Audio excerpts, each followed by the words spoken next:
We want to consider the Taylor series, and we want to look at an example. So the Taylor series generated by f at x is equals to a is given by f of a plus the first derivative of fa times x minus a plus the second derivative of fa times x minus a squared over 2 factorial, and so on. So we want to consider an example, and the example we want is that we want to find the first 5 terms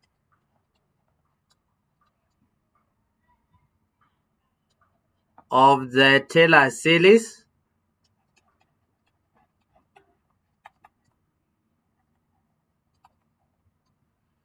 for which variable. So we are going to look at two. The first one is f of x is equals to ex at a is equals to 0. So we want to find the first 5 terms, and so that's where we start off. So the first one is we start with f of a. F of x is equals to ax, and therefore f of a, and remember your a is 0, is equals to a of naught is equals to 1. Then we first get the first derivative of ex, which is also ex, and then we put the f prime of naught, which is also 1. We know that is the same case for all of them because the derivative of e raised to power x always remains. So the second derivative of 0 should be equals to the third derivative of 0 is equals to the fourth derivative at 0, and all of them are 1. And therefore, since all of them are 1, what I'll need to do is now I can write the Taylor series, my first term. The first term is f of naught, which is 1. And the second one is f prime, which is 1. Then times x minus 0, which is x minus 0 is x. So in the second case, it will be 1 times x minus 0 squared over 2 factorial.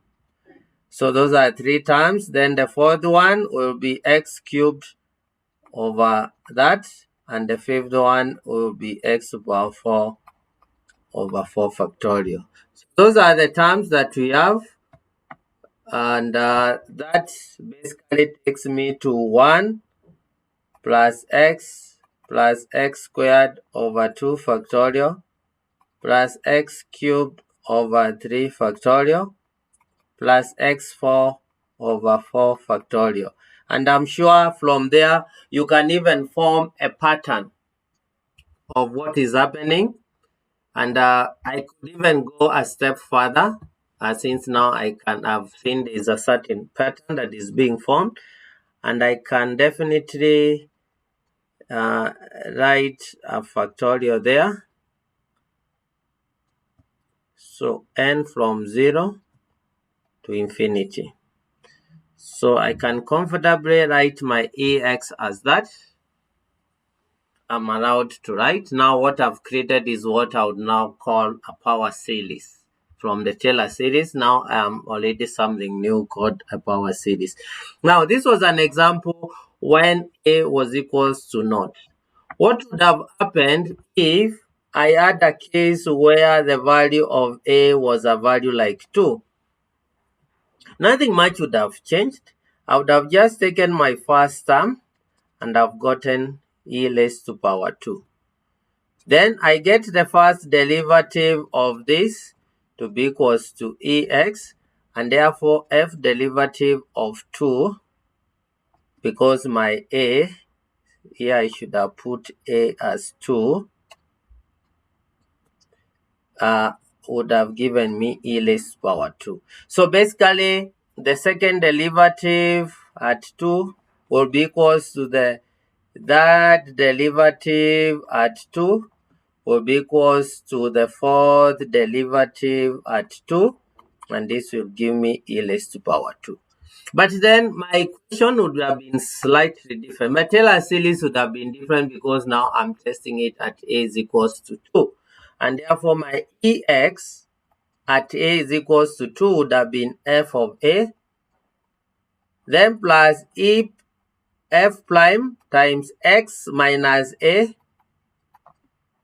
plus e2 x minus a squared over 2 factorial plus e2 x minus 2, which is a is 2 cubed over 3 factorial, then plus e2 x minus a is 2 raised to power 4 over 4 factorial. And those are my first 5 terms again. And I can factorize, or I can simplify this. This should not be a. This should be, yes, it's a, but I know the value of a. My a is 2. I can write this as e raised to power 2. Then I say summation n from 0 to infinity x minus 2 raised to power n all over n factorial. So again, you can see I've also another power series with a constant here because e raised to power 2 is a known value. So that is the Taylor series when a is equals to 0 and then a is equals to 2 for the exponential e raised to power x. What about if we pick in another slightly different example? Not very different, so we want to get f of x is the ln of 1 plus x at a is equals to 0. So the first one is f of naught, and we know that will be ln of 1, and ln of 1 is naught. And then we differentiate the function ln of 1 plus x. So how do we differentiate the natural logarithm? We differentiate 1 plus x, which is 1, we divide with 1 plus x. And then f prime of 0 will be 1 over 1, which is 1. The second derivative, f double prime of x, this is the same as 1 plus x raised to power negative 1. So what do? You take the negative down, then you increase the power by 1. And then the second derivative at 0 will be negative 1 over 1 squared, which is negative 1. And so that's what we have. And the equation, that's the second derivative of that. So far we have 2 terms. We need the first 5 terms. We go to the third derivative of x. We take it up, it will be negative 1 times negative 2. Then this becomes 1 plus x raised to power 3. Maybe I could use a star instead of the multiplication, so that we don't get mixed up. So it is like times, yes, it's times basically. So f3 at 0 is 2 over 1, which is positive 2 that we get there for the third. So now we have 3 terms. We need the first 5 terms. Remember the original first term was 0, so we need to differentiate again 2 more times. And that takes us to the fourth derivative with respect to x, which is 2 times negative 3 over 1 plus x raised to power 4. So f fourth derivative will be negative 6 over 1 is equals to negative 6. And then finally the fifth term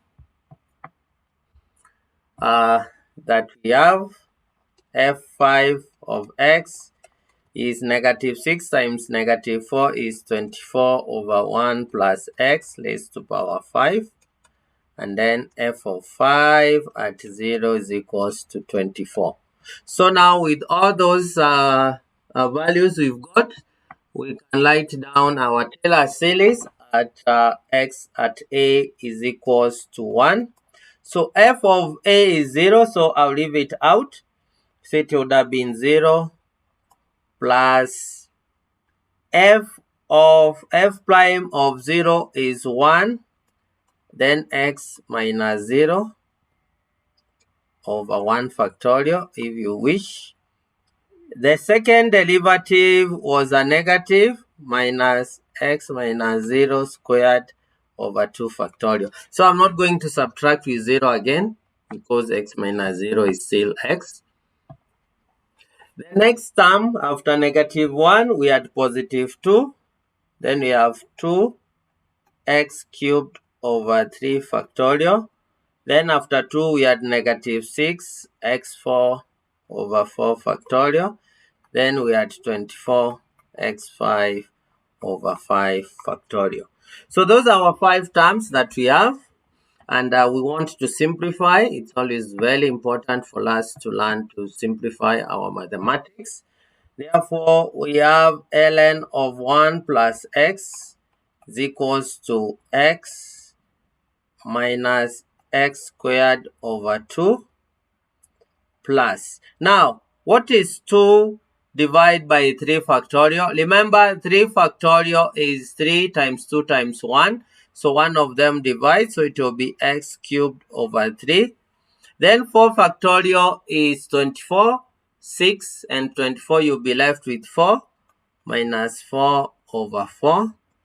And then remember, 5 factorial is 120, 24 and 120, you'll be left with 5, and the list goes on. So that is what you get from that. And again, you could write it down using the form of our power series, but this is very good to that point. I wouldn't do much with it again.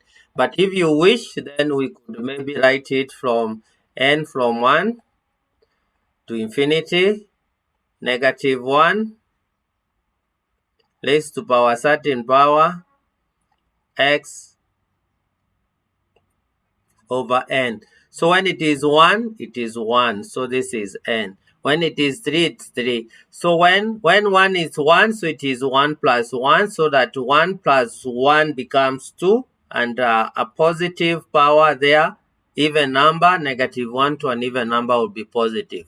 When n is 2, this will be odd, and then it becomes negative. So whenever n is even, n plus 1 will be odd, and that will be okay, and it will give us what we need. So this is again another power series, and that is how you normally get your Taylor series at a is equals to 0 or a is equals to 2, like the previous example that you have looked at.